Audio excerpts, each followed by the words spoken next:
In today's lecture, we're going to be talking about emotion. And to me, emotion is a really, really interesting topic, largely because it takes very subtle changes in people's facial expression, and you can kind of figure out what they're feeling.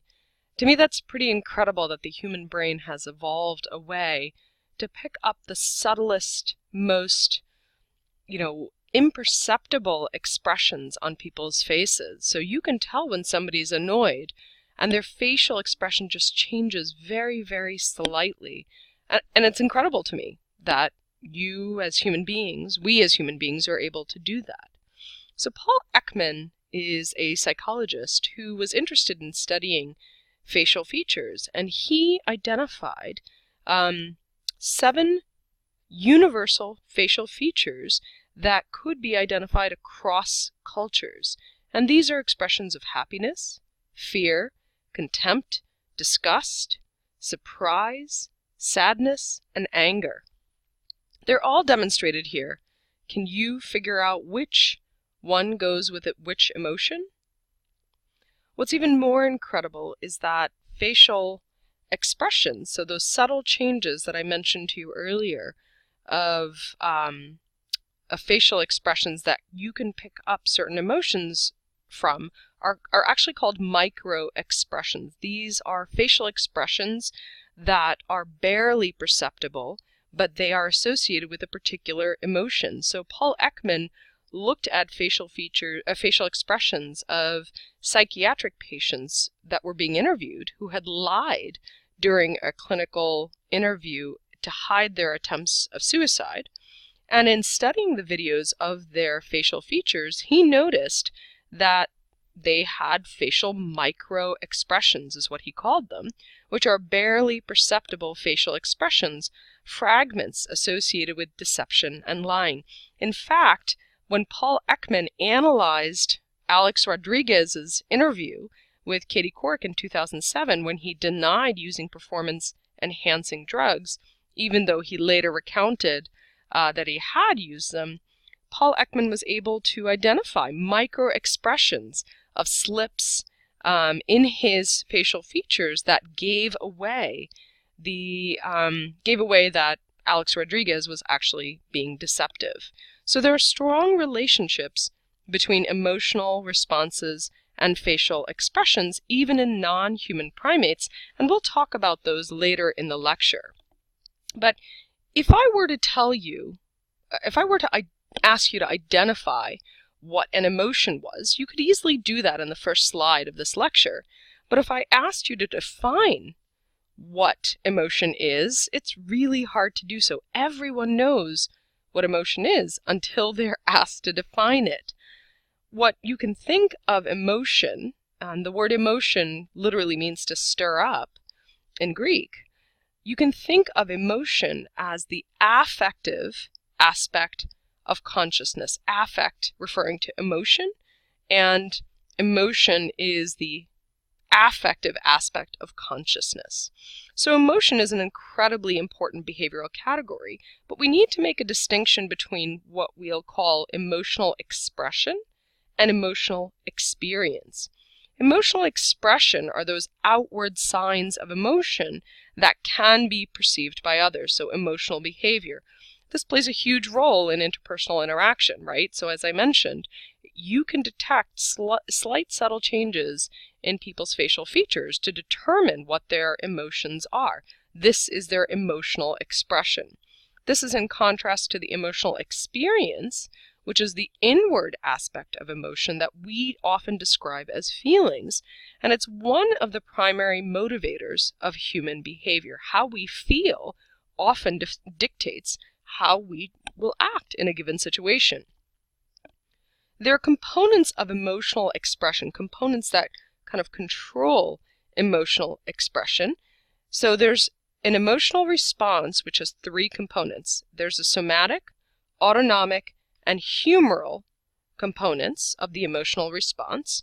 Somatic refers to muscular movements associated with a situation, and these are often muscular movements of the face. Autonomic refers to the aspects of emotion that are regulated by the autonomic nervous system. So the autonomic nervous system receives information and sends in commands to internal organs. And oftentimes these commands regulate the sympathetic nervous system, which prepares us for vigorous activity. But essentially, the autonomic nervous system of emotions are things that include increased heart rate, rapid breathing, sweaty palms. These are often accompanied by what we call fear. But essentially, the autonomic component facilitates the behavioral component, and in a situation that requires quick mobilization of energy is when you have the autonomic nervous system activated, regulating emotional expression. The last one is the humoral one, and the humoral component backs up the autonomic nervous system. Pretty much the hormones that are released as a response to some sort of emotion supports what the autonomic nervous system is doing. So there are two hormones that are typically released, both from the adrenal glands. Adrenaline is one, glucocorticoids or cortisol is another, but they are both readying the body to act on some sort of situation. And so how the body reacts to a particular situation is controlled by these three components: somatic, autonomic, and humoral. The expression of emotion, Darwin has argued, is innate. It's not something that's learned, largely because people all over the world show exactly the same facial expressions of emotion. And so that means that it's innate. It's not like they are learned or culturally specific. So in the 1970s, they studied the facial expression of emotion in an isolated tribe in New Guinea that had never been exposed to the Western culture or any other culture other than their own. And incredibly, the facial expressions that they showed to represent specific emotions were identical to those that we associate with specific emotions. So smiling and showing outward signs of happiness were exactly those same facial expressions that this tribe in New Guinea demonstrated when they were feeling happy. So incredibly enough, these emotional expressions exist in non-human primates, but also non-primate species. So what you're looking at here on the right are pictures of mice that are demonstrating facial expressions. So you might not know what to pick up when you're looking at mice, but essentially these mice on the right are experiencing various levels of pain.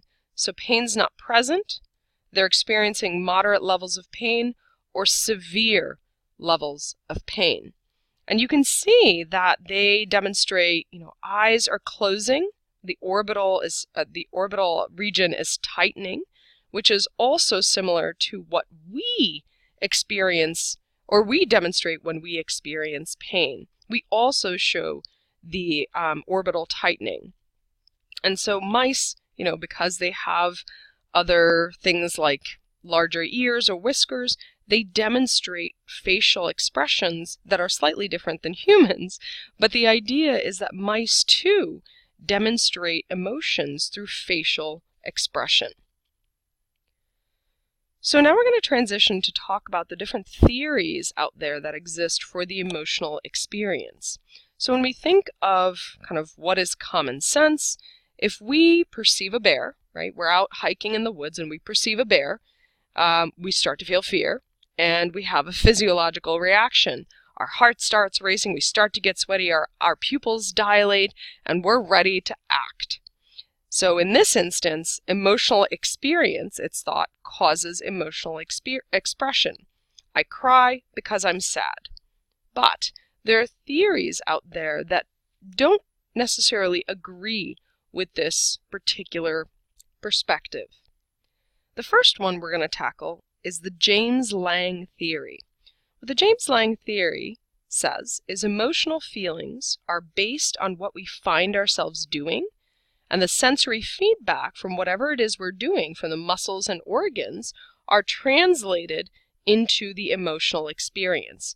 So according to the James Lange theory, if we take that same example of, perceiving a bear, if we perceive a bear, we have a physiological reaction to perceiving the bear, so our body reacts to the bear, and we interpret that physiological reaction as fear. So the emotional expression causes the emotional experience. So if we translate it to this saying, it would be, I am sad because I'm crying, because the emotional expression causes the emotional experience. So there's some anecdotal evidence to the James Lange theory. Imagine a situation that you've probably experienced at some point that elicited murderous rage, where you were so angry that you felt like you could kill somebody. Not that you would actually do that. What were you feeling at the time? What bodily posture did you take on? What emotions were you feeling? You probably got all tensed up, your heart was racing, your face probably took on a grimace in response to that anger, and you felt like you were going to explode, right? So imagine if you kind of stripped that reaction away completely. Would you still feel rage? In fact, that's the key to meditation.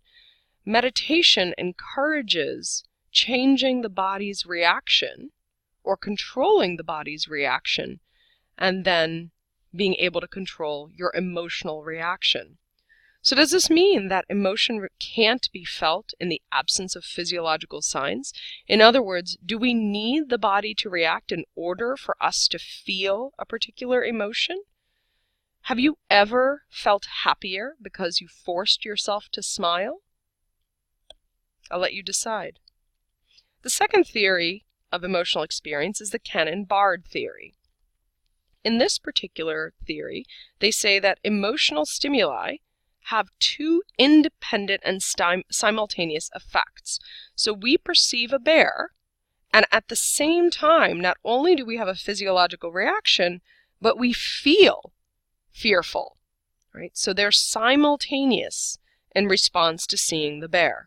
Emotional expression and experience are parallel processes. One does not cause the other, according to the Cannon-Bard theory. So I am sad and I cry. So which theory of these two is correct? There's some physiological evidence from spinal cord injuries. So this diagram is going to show you changes in emotionality in response to where in the spinal cord the injury has occurred. So this is lower in the spinal cord, and this is much higher in the spinal cord. So this is closer to the brain, and this is further away from the brain. And they measured change in emotionality. What they found was that depending on where you had the spinal cord injury, emotion associated with anger decreased, and the same was also true for fear. The lower in the spinal cord you had the injury, the more emotion you felt, versus when the injury was closer to the cervix, up high, cervical region of the spinal cord, fear was less intense. So what this evidence is suggesting is that in order for the brain to feel emotion, you actually need input from the body. Because when your injury is closer to the brain, you're not getting information from your body. Your physiological response is not getting to the brain. And so anger and fear are lessened in their intensity. So then I'll ask you, which theory is supported? It seems like it's the James Lange theory, right, based on these results. But even patients who have no sensory input from the body still are able to experience emotion, albeit less intense. So which theory is supported now? It certainly seems like the Cannon-Bard theory, that perhaps emotional experience and expression are simultaneous facets. But what about common sense? why do we have to describe it this way? So to kind of come in and take common sense into a theory, we have the Schachter-Singer two-factor theory. It almost rhymes. What this is saying is that emotional expression is context dependent, that our brain interprets the general arousal and assigns a specific emotion to it, such as fear or happiness. So in this particular theory, we perceive the bear, we have a physiological reaction, and we feel fear, but that there's an interaction between feeling the fear and the physiological reaction. In fact, there's some anecdotal support for the Schachter-Singer theory. Your physiological response to excitement and fear are in fact the same. If you think about what your body does when you're excited, your heart races, your breathing increases, and you get sweaty. Well, guess what? That's exactly what happens when you're feeling afraid. How you interpret the reaction is context dependent. Whether you feel fearful or excited depends on the situation you're in. Think about how you might feel giving a presentation versus having a first date jitters. They might be exactly the same physiological reaction, but we interpret that physiological reaction, we put a cognitive context to it, we interpret that physiological reaction differently depending on the situation that we're in. So this is a video, a short 2.5-minute video that I encourage you to watch by Simon Sinek. For those of you who are in the business world, you probably know him, or if you've taken any business sort of class, they might discuss him. But here he's talking about the difference, or rather the lack of a difference, between nervousness and excited. We can choose to be nervous, but we can take that exact same situation, and if we tell ourselves we're excited, our brain will feel excited by the situation instead. So to summarize the theories, the James Lange theory essentially says we experience an event, it produces a physiological response from the body, and we interpret this as a particular emotion.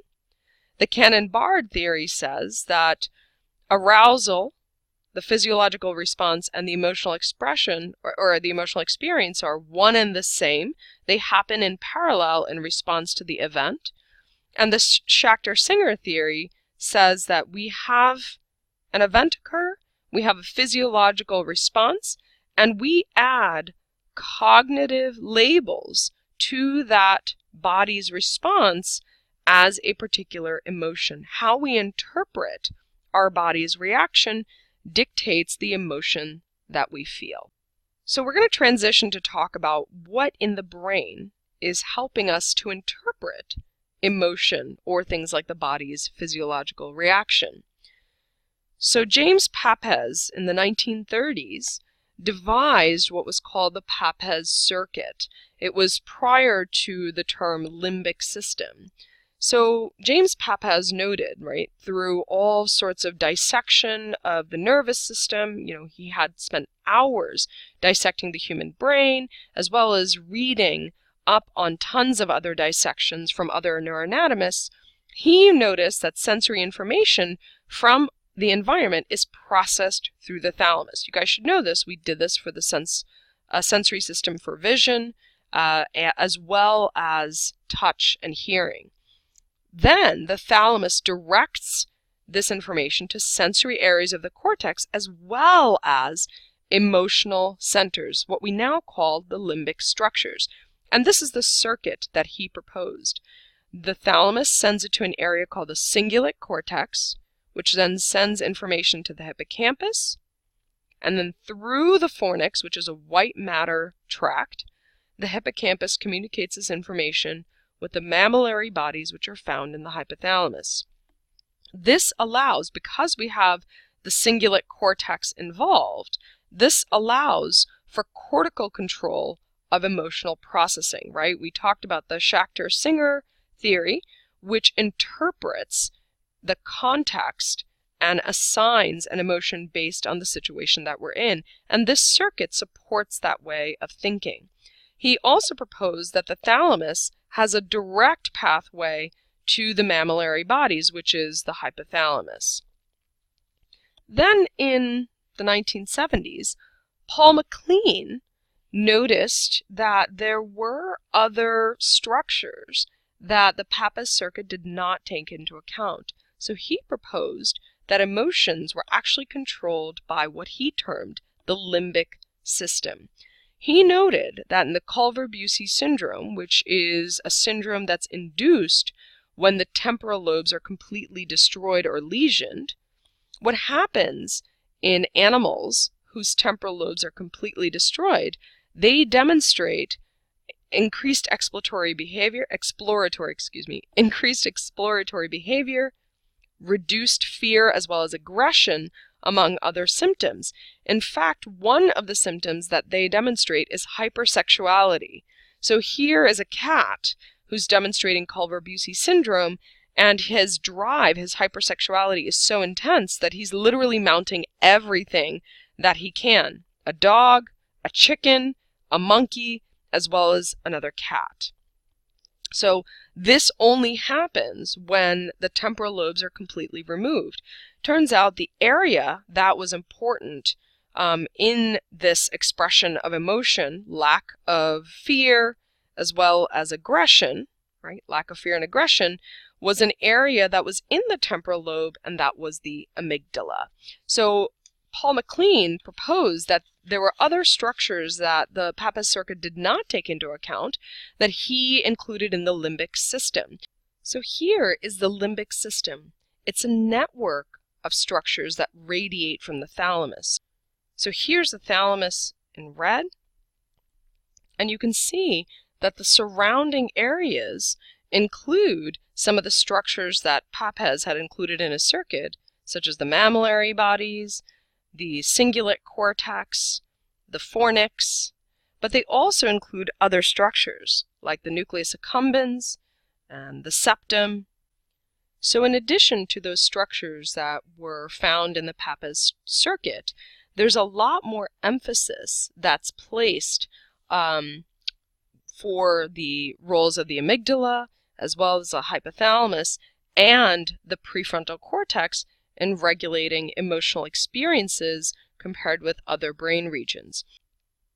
So let's talk about the amygdala's role in emotion in further detail. There's evidence, actually tons of evidence, to support the idea that the amygdala helps regulate emotion. There's lesion studies as well as neuroimaging studies illustrating that the amygdala helps us recognize emotional facial expressions. Humans with damage to the amygdala fail to recognize facial emotions. There's a disease called the Urbach-Witte disease where the amygdala actually gets calcified. So what you're looking at here, those black spaces in between the squares, is where the amygdala should be, but the amygdala is completely destroyed. So this is not the only symptom of the disorder, but certainly it allows people to study, researchers to study the role of the amygdala in particular emotional experiences. And what they found is that people who have damage to the amygdala fail to recognize facial emotions. On the other hand, we can put people into fMRI studies, and what they found is that healthy subjects will actually show increased activity in the amygdala in response to fearful faces. So their amygdala gets highly activated in response to fearful faces. This is also true when they're shown an object or a picture such as this versus this. So when subjects are shown a threatening image such as this gentleman here, they show an increased activation of their amygdala compared to when they're shown an image that looks like this. So it seems to be, based on this particular study, that the right hemisphere, the right amygdala, participates more in the processing of fear than the left hemisphere, but don't read too much into it. So we're going to modify some of those old theories. So those classic theories are slightly expanded. The body's responses to the environment have to be interpreted by the brain, and that's what leads us to have an emotional experience. As I mentioned, more emphasis has now been placed on the amygdala, hypothalamus, as well as cingulate and prefrontal cortices in our emotional experiences. And then the cingulate and prefrontal cortex is involved in the top-down processing. They modulate emotional expression based on the particular situation that we're in. So let's summarize this lecture. Emotion and emotional recognition is an innate behavior, something that people demonstrate cross-culturally. There's a distinction between emotional experience and emotional expression. Emotional experience is what we attribute to as feelings, whereas emotional expression is what other people see. Emotional expression is regulated by somatic, autonomic, and humoral components or responses. And there are three theories that we covered of the emotional experience. The James Lange theory says that we experience emotion by interpreting physiological signals from our body and then put a label of a particular emotion. The Cannon-Bard theory says that nope, there's no relationship between emotional expression and experience. They occur at exactly the same time. And then the Schachter-Singer theory says that the emotional experience is actually subject to context-dependent cognitive interpretation of the body's response. So the brain needs to take into account where we are to interpret the kind of emotion we're feeling, even though the body's reaction might be the same. And so the Simon Sinek video kind of illustrated the Schachter-Singer theory. The Papez circuit proposed a network of brain regions that controls emotional regulation, and then Paul MacLean introduced the idea of the limbic system, which also includes the amygdala and cortical areas that seem to modulate emotional experience based on a particular situation that we're in. So that's it for this lecture. Don't forget to submit your reflection.